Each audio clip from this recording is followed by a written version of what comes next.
Crime, enquête, suspense, coupable. Des mots qui résonnent comme promesse de plaisir aux oreilles des lecteurs avertis. La faute à Edgar Allan Poe, Agatha Christie et autres Umberto Eco. Tous auteurs de grands classiques de polar. Mais qu'en est-il au Bénin? Y existe-t-il une littérature policière? Pour connaître le fin mot de l'histoire, nous avons posé la question à différents acteurs de la chaîne du livre. Il existe des textes qui sont publiés par des écrivains béninois. Est-ce qu'on peut dégager à partir de là une certaine constance, des régularités, quelque chose qui permettrait de faire une thématique, une étude stylistique qui permette de voir l'architecture d'ensemble des textes? Je ne sais pas. C'est un bébé malnutri que nous présente ainsi Florent Kwaozotti. Un bébé à la dentition parcellaire, à l'émail fragile. Pour toucher du doigt la production à minima dépeinte dans ses propos, rien de tel qu'un tour à la bibliothèque. Premiers éléments de réponse en interrogeant la base de données des lieux. À l'étage, confirmation d'une présence d'auteurs béninois aux côtés de grands maîtres du genre. La plupart même des romans policiers que nous avons achetés après, c'était des romans policiers béninois. Nous avons une forte demande des romans policiers, même pour des emprunts à domicile. Et donc je peux répondre que oui, les romans policiers, ils en raffolent. Ils aiment découvrir dans l'encre des polars des torrents de sang et des fleuves d'intrigue et de suspense, selon ce bibliothécaire. Eux, ce sont les lecteurs de divers poils. Nous en surprenons justement un ce jour-là au rayon roman policier. Interrogé sur ses choix de lecture, le jeune homme a paru peu au fait de l'existence d'une littérature policière made in Bénin. Ça m'intéresserait beaucoup de connaître ces écrits béninois, donc ça serait très passionnant. Le Bénin, c'est mon pays, donc autant un petit peu voir comment les écrits sont assez impressionnants. Donc, voilà. A contrario, cet ancien étudiant en lettres modernes sait ces classiques du polar béninois pour les avoir étudiés en amphi. Il y a par exemple les livres de Florent Kwaozotti, il y a également Sophie Adomon que nous avons étudié en salle. Donc j'étais obligé de lire de la littérature policière. De cette bibliothèque, nous repartons avec l'idée que ce n'est pas faute de demande que les polars béninois n'inondent pas encore le marché du livre. Nous décidons alors de chercher la raison ailleurs, auprès d'un éditeur. Je parlerai d'office, pas d'engouement moindre du public, parce que le public, il consomme ce qu'on lui donne, et quand c'est bien, il consomme sans modération.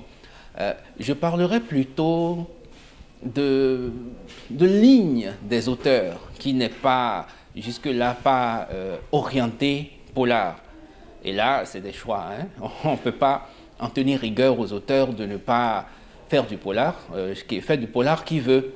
Aux éditions plurielles, c'est d'abord le choix de la diversité. Les éditeurs ne cracheraient donc pas sur les manuscrits de polar. La faute de cette production embryonnaire incombe-t-elle donc au créateur finalement? À ce sujet, nous nous rendons à Porto Novo interroger l'un des fondateurs du polar béninois. Pour Dominique Titus, auteur de polar est un ministère exigeant. Pour le roman policier, contrairement à ce que l'on croit, il faut une certaine culture. Parce qu'on parle un peu de tout. Exemple, quand vous parlez d'un médecin légiste qui vient examiner un cadavre, il faut bien savoir que si un médecin légiste lit le roman, il est dans son domaine.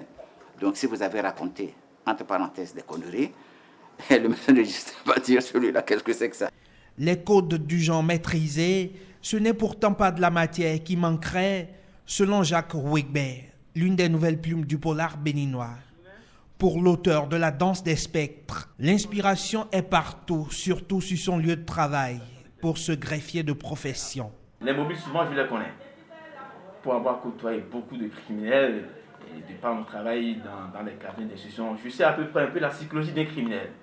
Alors, c'est des ingrédients qui sont utiles pour un polar. La psychologie du criminel, et le mobile, et une enquête, un dénouement. Donc, étant dans le milieu, je me dis, tiens, ça aide forcément. Et à l'auteur de La traque de la musaraigne d'affiner la réflexion quant aux préjugés d'un genre qui a pourtant fabriqué de très grands auteurs. On a besoin de pénétrer le milieu des criminels, de pénétrer le milieu des marginaux pour savoir exactement ce qui se passe. Quand un crime se produit, eh bien, il est le vecteur de tout un cheminement. Et on a besoin de connaître ça. Et nos sociétés-là en regorgent plein. Il suffit de lire tout simplement Les chiens écrasés. Ça fourmille de mille et une anecdotes à partir desquelles on peut construire une histoire. De Félix Couchoro à Jacques Houigbet, le polar béninois mille fois meurt de sa léthargie et quelquefois renaît de la plume de ses nouveaux auteurs. Pour les acteurs de la chaîne du livre, il y a la matière à travailler sans discontinuer. Il y a de la volonté, il y a de l'inspiration polar.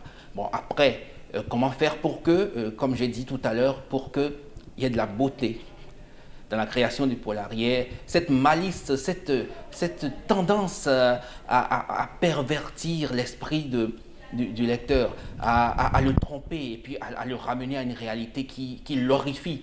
Ça, il faudra qu'on travaille à créer ça au niveau des auteurs. Et puis, c'est un genre qui n'a à offrir que du sang, des frissons et du suspense, mais aussi la célébrité d'une signature. Un genre aujourd'hui devenu énigme d'une littérature béninoise, orpheline de sa production presque inexistante. Pourtant, les plumes d'hier et d'aujourd'hui ont tapé sur ce clou avec l'énergie des passionnés de polar. Un polar béninois embryonnaire, en attente des nutriments des nouvelles plumes pour continuer à perpétrer de beaux crimes.